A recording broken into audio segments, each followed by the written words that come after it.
Bueno, buenos días. Qué alto se ha quedado el listón después de escuchar a Cristina.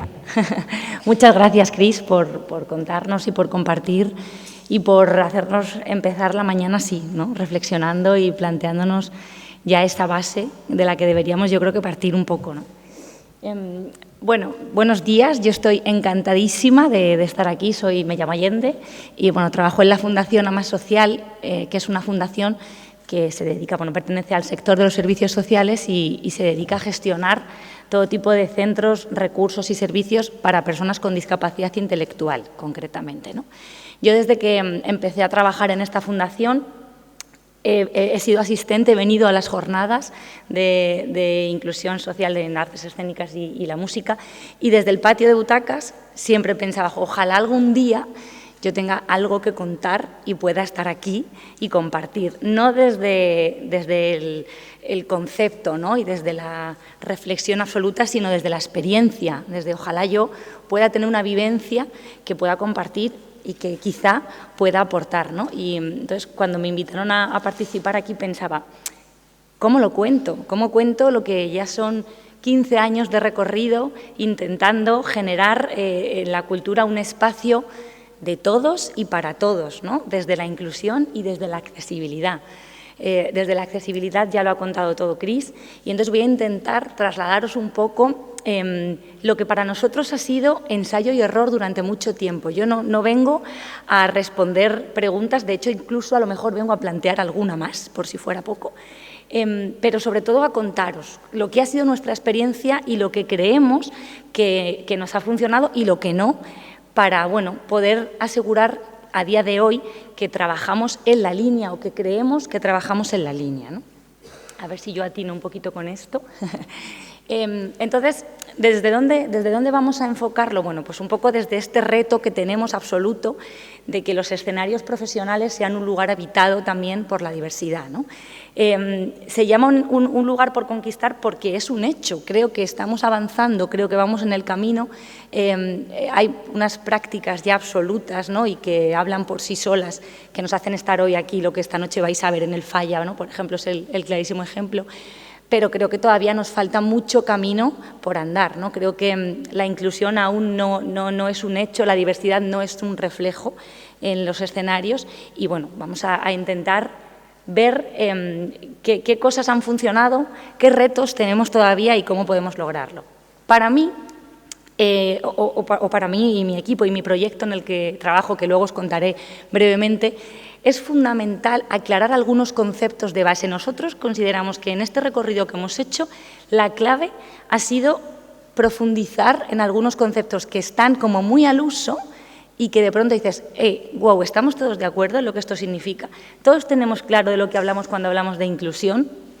¿Todos tenemos claro de lo que hablamos cuando hablamos de profesionalización? ¿No? Hay términos que están a la orden del día cuando hablamos de lo que estamos hablando hoy, de cultura inclusiva y accesible, pero no sé si todos los entendemos desde el mismo punto. Y es aquí donde voy a intentar en esta media hora, 20 minutos, contar desde dónde lo planteamos nosotros, ¿no? Ayer David Ojeda me decía, ¿de verdad vas a empezar tu ponencia con una foto de ovejas? A mí me lo hizo cuestionar, pero dije yo aquí, con todas, he venido con esta idea y para adelante. Pero sí, ¿no? Pensaréis también, nos ha contado que siempre había querido estar aquí hablando de su experiencia, ya nos planta esta foto en su pueblo y es como, bueno, pues a ver qué nos quieres contar, ¿no? Pero sí que hice esta foto porque llegué y vi este rebaño de ovejas y pensé, ojo, que quién es la oveja negra en este rebaño. O sea, quiero decir, ¿no? Yo llevo un rebaño lleno de ovejas negras y una oveja blanca y dices, wow, que igual, aquí hay una reflexión detrás, ¿no? Y entonces a mí me planteaba la tesitura de es que el contexto es tan influyente, es tan importante. No podemos trabajar en términos de inclusión, de normalización, de visibilidad, sin entender que es que todos estos términos dependen del contexto, dependen siempre del punto de partida. Para nosotros esto es digamos, el modus operandi de nuestro trabajo, ¿no? Siempre nos planteamos qué vamos a hacer, pero desde dónde y con quiénes. Y entonces de ahí ya veremos a ver si hay que poner alguna etiqueta y dónde la ponemos, ¿no? Porque este rebaño es inclusivo. Bueno, pues a lo mejor. Pero ¿quién es aquí la incluida? ¿Y quiénes son los incluyentes? ¿No? Entonces, bueno, de eso es un poco de lo que quería hablaros. Por eso la foto de las ovejas. Entonces, el término inclusión es el término con el que nos sentimos un poco todos ahora mismo cómodos a la hora de referirnos a las prácticas en las que están contempladas, de alguna forma, las diversidades, ¿no? Y hablo todo el rato en general, porque nosotros, aunque trabajamos concretamente con personas con discapacidad intelectual o con diversidad funcional, bueno, creo que el punto de vista debería ser el mismo hablando de cualquier tipo de diversidad, ¿no? Entonces, cuando hablamos de inclusión, me parece como un término demasiado grande, demasiado complejo y que aúna en sí mismo muchas ideas y conceptos diferentes, ¿no? Incluso he llegado a reflexionar tanto que hay veces que digo, ¿realmente tiene sentido esta palabra? O sea, ¿tiene sentido que hablemos de inclusión? Porque, ¿qué es inclusión, no? ¿De qué estamos hablando? Y entonces un día vi esta viñeta y pensé, claro, entendemos que la inclusión es cuando la diversidad entra dentro de lo que estamos haciendo y forma parte activa, ¿no? Pero claro, ¿qué es la diversidad entonces? Y vi esta viñeta, ¿no?, en la que un niño le pregunta a su madre, o sea, una madre le pregunta a su hijo que si hay algún niño diferente en su clase.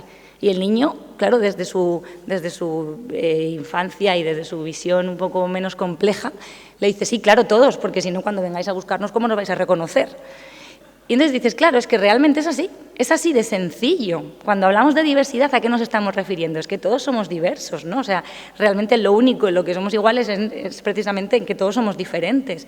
Entonces, si solo entendemos la inclusión como la aceptación y la incorporación de la diversidad, el término se acaba quedando vacío, porque esta sala también es inclusiva, porque todos somos diversos. Entonces, ahí empezaba un poco el cuestionamiento, ¿no? Me dedico a las artes escénicas inclusivas. Y es que yo luego decía, es que esto no refleja mi realidad tampoco, porque ¿de qué estamos hablando, no? La diversidad, y lo decía Inés Enciso cuando abría, ¿no?, es un valor, ella hablaba del valor artístico, pero es un valor añadido siempre, y así hay que entenderlo. Si al final construimos un hecho artístico en un escenario en el que los intérpretes nos están contando todos lo mismo, de la misma manera, desde el mismo punto de partida y llegando al mismo punto de destino, pues a lo mejor nos vamos de ahí diciendo, bueno, pues no sé, no, me he quedado un poco igual. Realmente lo que nos aporta valor es que el discurso que se genera tiene varios planos, ¿no? Tiene muchas capas, tiene muchas hojas, y eso solo se consigue si lo hacemos desde la diversidad. Entonces, el hecho inclusivo ahí, bueno, pues queda un poco diluido, porque al final todo lo que debería pasar debería estar a ese nivel, ¿no? Otra cuestión que me generaba mucha duda siempre cuando hablábamos de inclusión era que se entendía la inclusión como yo soy el incluyente y tú eres el incluido.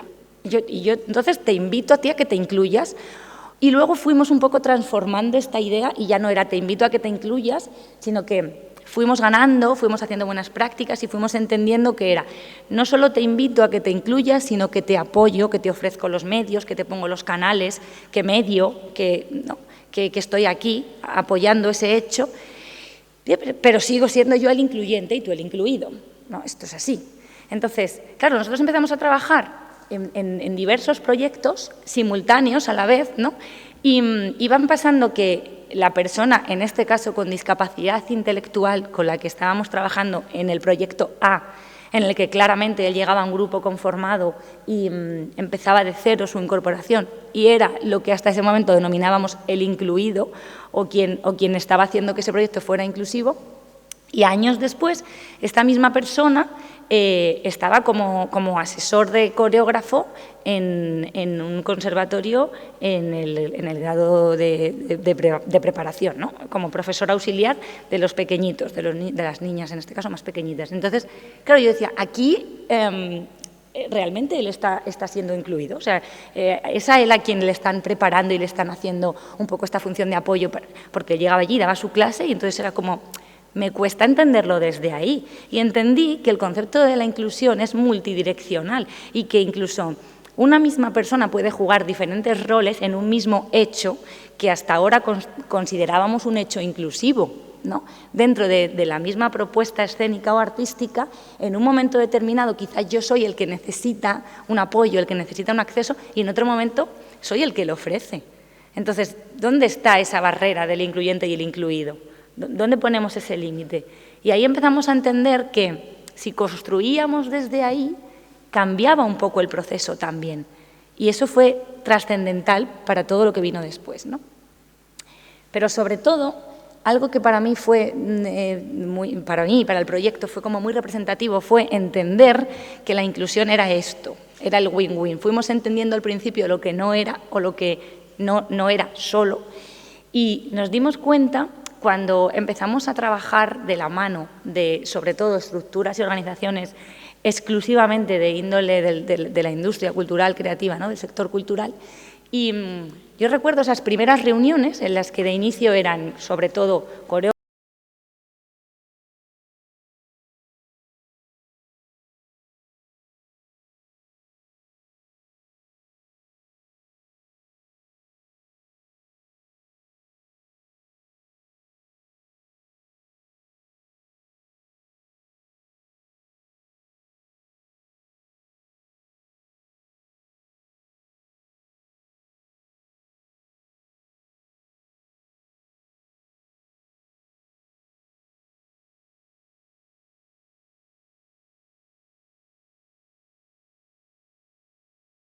muchísimo, ¿no? Y entonces dijimos, esto sí es la inclusión, porque estamos juntos alcanzando conceptos que hasta ahora no habíamos conseguido. Para mí, un ejemplo claro fue cuando empezamos a trabajar con una productora que hasta ese momento había hecho teatro musical para público familiar, y durante muchos años había intentado colocar sus musicales pues, en alguno de los grandes teatros públicos o privados de Madrid, del Ayuntamiento, ¿no? El centro de Madrid. Y no lo habían conseguido porque al final, bueno, pues la propuesta, había mucha oferta similar. Y entonces planteamos juntos un musical inclusivo y accesible, y a raíz de eso, este musical estuvo durante muchísimo tiempo programado en el Lope de Vega, bueno, y luego ha estado de gira, sigue de gira a día de hoy. Entonces, el director de la compañía me decía, yo esto es algo que llevaba mucho tiempo persiguiendo y que no había conseguido. Por otro lado, nosotros en esta compañía teníamos 3 actores con diversidad que a día de hoy están viajando con la compañía sin ningún tipo de apoyo, nada más que el resto de sus compañeros, sus actores y actrices. Y entonces era el ejemplo perfecto, ¿no? Era ellos como compañía han alcanzado objetivos que hasta ahora les estaban resultando lejanos, y nosotros también. Y aquí no hay incluyentes incluidos, aquí hay un equipo que está trabajando junto por un mismo fin. Y dije, es que esta es la clave. Es que la inclusión nunca, nunca, nunca es el fin, nunca es el objetivo, siempre es el medio. O sea, y aquí dije, esto sí, este término de inclusión ya sí me representa, ¿no? Ya, cuando dicen, no, voy a hacer un proyecto inclusivo, esto no es, nada, no me estás contando. Voy a hacer un proyecto, ¿qué? Voy a crear una producción escénica, esta o aquella o esto o otro, y va a ser inclusiva, y es un medio para conseguir tu fin. Y es un medio que, bien entendido, que desde este punto de partida, seguramente que te haga alcanzar y conquistar espacios que no te habías planteado o que hasta ahora te habían resultado más difíciles. Pero no te lo plantees como un objetivo, porque entonces ese será el error. La inclusión es ese medio en el que el equipo que se constituye y que finalmente sí puede denominarse inclusivo va a conseguir un objetivo común, ¿no? Entonces, desde este punto de partida y desde esta reflexión fue cuando empezamos a trabajar y a diseñar el camino que queríamos transitar desde aquí, desde este punto de partida, ¿no? Pero entonces llegó el siguiente término en el que dijimos, uy, profesionalización. Claro, este término, pero no solo cuando hablamos de inclusión y de diversidad, sino a todos los niveles, ¿no? Cuando hablamos de creación siempre hay dudas. ¿Qué es la profesionalización? ¿Qué es tener un título?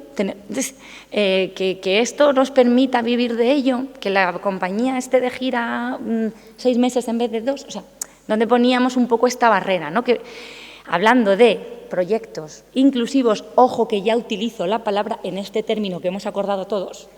No es porque lo haya dicho yo aquí, es porque todos habéis asentido desde las butacas. Entonces, entendido desde ahí, decíamos, vale, pues ahora vamos al siguiente reto, ¿no? Cuando hablamos de profesionalización en procesos escénicos inclusivos, de qué estamos hablando, ¿no? Y a base de poner en marcha varios proyectos, varios procesos, hubo un punto de inflexión que para nosotros fue clave, ¿no? Y fue esto, ¿no? Yo aquí os pregunto, ¿qué veis en la foto? Decidlo alto que no se oye. Una orquesta. Eso, todo el mundo igual, muy bien, instrumentos, bueno, ¿no? Es claramente una orquesta, músicos, instrumentos, ¿no? Pero, si nos fijamos muy bien, pues algunos músicos, bueno, pues tienen algún componente de diversidad, ¿no? Por aquí vemos a José, que tiene síndrome de Down, a Alejandro, que tiene discapacidad intelectual, ceguera y TEA. Por aquí vemos a Jaime, con síndrome de Down. Por aquí vemos a Pedro, que, bueno, se desplaza en silla de ruedas, aunque en la foto no se ve, lo cual es maravilloso también, ¿no? Pero, al fin y al cabo, lo que todos habéis visto aquí es una orquesta. Y dije, y quizá por aquí vaya el asunto, ¿no? Por aquí vaya el tema de la profesionalización. Este proyecto se llamó Mosaico de Sonidos y es un proyecto que se instaló, que hicimos de manera conjunta y colectiva en diversas comunidades autónomas a la vez, ¿no? Fue un proyecto promovido por la Federación de Entidades de Personas con Discapacidad Intelectual y que lo hicimos con las orquestas y coros de las diferentes comunidades autónomas donde se puso en marcha, ¿no? Y yo tuve la inmensa suerte de poder gestionar el que se hizo aquí en Madrid. El proyecto nos dejaba un poco de mano ancha con respecto a su gestión y a cómo lo íbamos a enfocar, ¿no? La premisa era que personas con diversidad trabajaran con los músicos profesionales de la orquesta, ¿no? Entonces, bueno, se diseñaban unas sesiones formativas, se trabajaba con los instrumentos, los músicos hacían una formación previa en la que nosotros les explicábamos, ¿no?, este concepto inclusivo entendido de esta forma, les explicábamos matices muy claros de cómo trabajar. Ojalá pudiéramos profundizar en esto, pero no nos daba tiempo, ¿no? Pero bueno, sí que hablábamos de todos estos decálogos de los que ya nos anticipaba un poco Cris también, ¿no?, de accesibilidad, de lectura fácil, de, bueno, comunicación, de fácil comprensión. Y después de esas sesiones, el objetivo no era la inclusión, el objetivo era generar un concierto que podíamos un poco organizar y gestionar como nos fuera a cada cual conveniente, ¿no?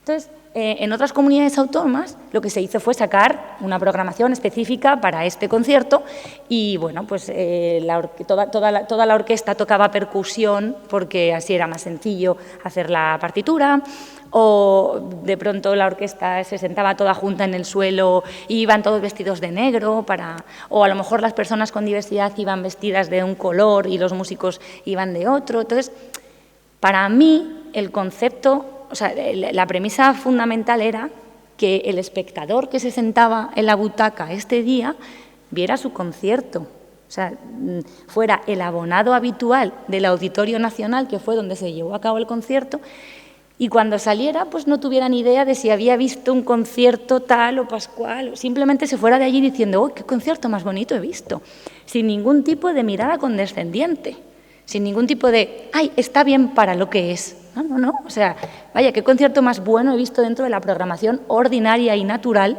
del Auditorio Nacional, ¿no?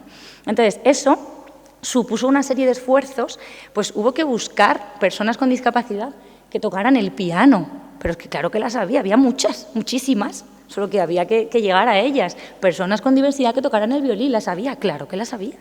Entonces, el punto de partida fue, vamos a encontrar estos perfiles porque los hay y vamos a darles la oportunidad a estas personas de que demuestren que deberían estar aquí por derecho, ¿no? Alejandro Peralbo, que es la persona con discapacidad visual que veis, ahí está tocando el platillo, la foto no está hecha en el mejor de los momentos, pero sostuvo todo el concierto a piano. Alejandro es un pianista de oído absoluto que puede reproducir al piano cualquier melodía que escucha al momento, sin necesidad de partitura. Alejandro no se ha podido formar en el conservatorio porque le han denegado el acceso y sostuvo este concierto con la única ayuda de una persona que soy yo, dándole en el hombro el tempo que iba marcando el director de la orquesta. O sea, esa era la única necesidad que Alejandro tenía y sostuvo todo el concierto a piano, ¿no? El vestuario tenía que ser el vestuario original y normalizado del día a día del resto de la orquesta. Era un smoking, conseguimos un smoking. Vamos al museo, o sea, vamos al casino, que los smoking que ya tiran porque tienen una costura aquí tal, los arreglamos y que nos los donen.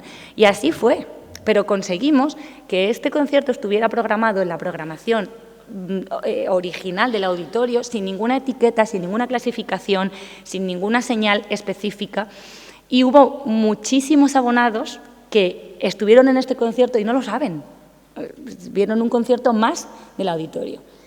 Esto para nosotros sí es profesionalización, ¿vale? O sea, con independencia de luego, evidentemente, otros muchísimos matices en los que podríamos ahondar, ¿no? También las condiciones, pero sobre todo es que el espectador, que la persona que está ocupando esa butaca se vaya pensando, madre mía, lo que he visto, sin más, sin ningún otro tipo de etiqueta, ¿no?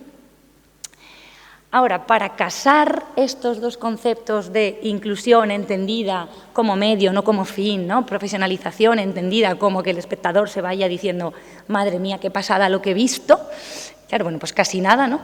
¿Qué retos tenemos? Y yo aquí a veces soy un poquito autocrítica también, ¿no? Yo me considero que tengo la inmensa suerte de trabajar en la intersección y a caballo entre los dos mundos, ¿no? Entre la cultura y lo social. Entonces, eso me pone en una situación en la que a veces puedo ver las cosas con cierta distancia y perspectiva de un sector y otro, y eso a veces me hace ser un poquito crítica y tener algún enemigo en el sector, sobre todo social. Vaya por delante. Pero considero que hay a veces proyectos que se hacen con muy buena intención, pero que acaban teniendo un resultado dudoso, ¿no? De ahí esta foto que puede ser similar al rebaño de ovejas, pero a mí me pareció como muy ilustrativa. Yo entiendo que tenemos que ser conscientes del rol que ocupamos cada uno en este juego, ¿no? Las instituciones culturales, en este caso, de los procesos creativos, ¿no? Los dueños del proceso creativo, el dramaturgo, el coreógrafo, el director de escena, incluso en otra instancia el programador, ocupan un rol en este juego. Y creo que hemos ocupado mucho tiempo en definir ese rol y en llamar a las puertas de las entidades sociales. Y cuando hablo de las culturales, hablo en un amplio espectro, aglutinando todo lo que es proceso creativo, lo que no sé que podíamos ahondar ahí, pero por recogerlo de alguna forma. Y hemos hecho como mucho hincapié en que entiendan dónde están, pero hemos hecho esa misma reflexión dentro del sector social. Hemos sido igual de críticos desde el sector social con el sector social, como lo hemos sido con la cultura. Creo que no, de verdad. Creo que hay entidades que con mucho amor, mucho cariño y muy buen desempeño están intentando promocionar proyectos culturales y creativos, pero es que no están preparados y no asumen esa realidad, ¿no? No asumen que nosotros solos no podemos hacer nada en el plano creativo. Entonces, es un hecho que a veces un grandísimo reto que tenemos en los escenarios profesionales como espacio por conquistar es que hay proyectos que se están, de alguna forma, ocupando unos espacios que no llegan a ser los que les corresponden, que están fenomenal y maravillosos si responden a las necesidades y a los intereses de X personas, pero que no son proyectos profesionales. Y no pasa nada, y son maravillosos, pero también hay que ser muy críticos con el sector y tenemos que entender dónde estamos y qué papel jugamos cada uno, ¿no? Pero luego también es fundamental que en ese entendimiento del rol que ocupamos cada uno haya una profunda comunicación intersectorial, es decir, la cultura y el sector social, para hablar de los escenarios profesionales en términos inclusivos, como ya entendemos la palabra inclusión, tienen que estar en permanente diálogo, tienen que estar trabajando codo con codo. O sea, esto es imprescindible, es indispensable. Nosotros hemos tenido y tenemos la suerte de trabajar con las producciones inclusivas del Centro Dramático Nacional y las personas que vamos allí, que hacemos el apoyo, que estamos haciendo el coaching de interpretación de los actores con discapacidad intelectual, es que nos sentimos en nuestro lugar. Estamos codo a codo a veces trabajando con el director, él nos consulta, nosotros le consultamos, apoyamos el hecho en sí, no apoyamos a la persona, apoyamos el proceso, trabajamos con la persona, pero trabajamos con todos los agentes implicados, desde las personas que están en el escenario hasta las personas que están detrás, las personas que están arriba, las personas que van a formar parte del proceso donde se va a llevar a cabo. Entonces, esa comunicación es absolutamente primordial para que entendamos todos que lo que estamos haciendo tiene que ir de una forma u otra y nos posiciona, nos recoloca a todos en el lugar en el que debemos ocupar. Tú, como creador, a lo mejor me puedes necesitar a mí como orientadora en tu proceso, pero yo como orientadora obviamente te necesito a ti como creador para poner esto encima del escenario y que sea realmente profesional. Y esto que parece tan obvio y todavía no termina de entender. Entonces, claro, es al final tener que estar un poco luchando contra corriente de cosas que están pasando en lo que se supone que deberíamos estar todos remando en el mismo barco, ¿no? Entonces, a día de hoy, ¿qué cosas consideramos que están en el buen camino? O sea, no es, esto está en el buen camino porque lo hacemos nosotros. No, nosotros hemos hecho muchas cosas en las que nos hemos equivocado muchas veces, pero tenemos la suerte de que desde nuestra fundación se apuesta claramente por tener un área de cultura, ¿no? Y esto es muy innovador, que una entidad específica del sector social, ¿no?, miembro de la federación que gestiona plazas públicas de la Comunidad de Madrid, tenga un área de cultura. Esto es un hito en el sector social, ¿no? Entonces, hemos hecho muchísimas cosas en las que nos hemos equivocado tremendamente, pero de ahí hemos aprendido, ¿no? Y ahora cuando hago el análisis y digo, jolín, ¿qué cosas hemos ido haciendo medianamente bien? Pues bueno, me basaría en estos 3 pilares, ¿no? Pero porque, los pongo así porque sobre todo me basaría en, bueno, sí hemos hecho cosas, pero sobre todo es que hemos intentado no parar de hacerlas nunca. Siento a veces que hay cierta sensación estática, sobre todo en el sector social, ¿no?, a la hora de vamos a arrancar, ¿no? Y yo he estado 2 años casi fuera, porque he sido mamá, y cuando he vuelto digo, pero es que estamos en el mismo punto de cuando me fui, en el sector social, ¿eh? Entonces digo, acción, necesitamos un poquito de reprise, ¿no?, en estos 3 niveles, ¿no? Para nosotros, un punto de inflexión en la consecución de que los espacios reflejen a nivel profesional la diversidad fue reconvertir estructuras de los servicios sociales que están, voy a decir, obsoletas, por ser un poquito cauta, porque están un poco ahí pendientes de revisión, ¿no?, pero que siguen funcionando y que a nadie parece preocuparle, pero un centro ocupacional en el que se trabajan manipulados, jardinería y carpintería, está fenomenal para la gente que quiere trabajar en esto, pero es que a lo mejor podemos aprovechar estas estructuras, estos equipos profesionales que están financiados por las ratios de la Comunidad de Madrid, o sea, 4 personas a jornada completa para trabajar en un centro de formación, en creación escénica, ¿es posible? Sí, si reconviertes algunas estructuras del sector social. Y nosotros ahora mismo tenemos un centro de formación y creación en el que 60 personas con discapacidad intelectual se forman diariamente, de lunes a viernes, en su jornada completa, en artes escénicas y música, aprovechando inercias que están ahí ya, no nos hemos inventado nada, ¿no? Entonces, jolín, a veces es un trabajo de retrospección de ver qué podemos mejorar en lo que ya estamos haciendo y qué podemos aprovechar, ¿no? Desde ahí también apoyamos la producción y la creación, porque creemos que la salida profesional en el entorno a veces es más compleja.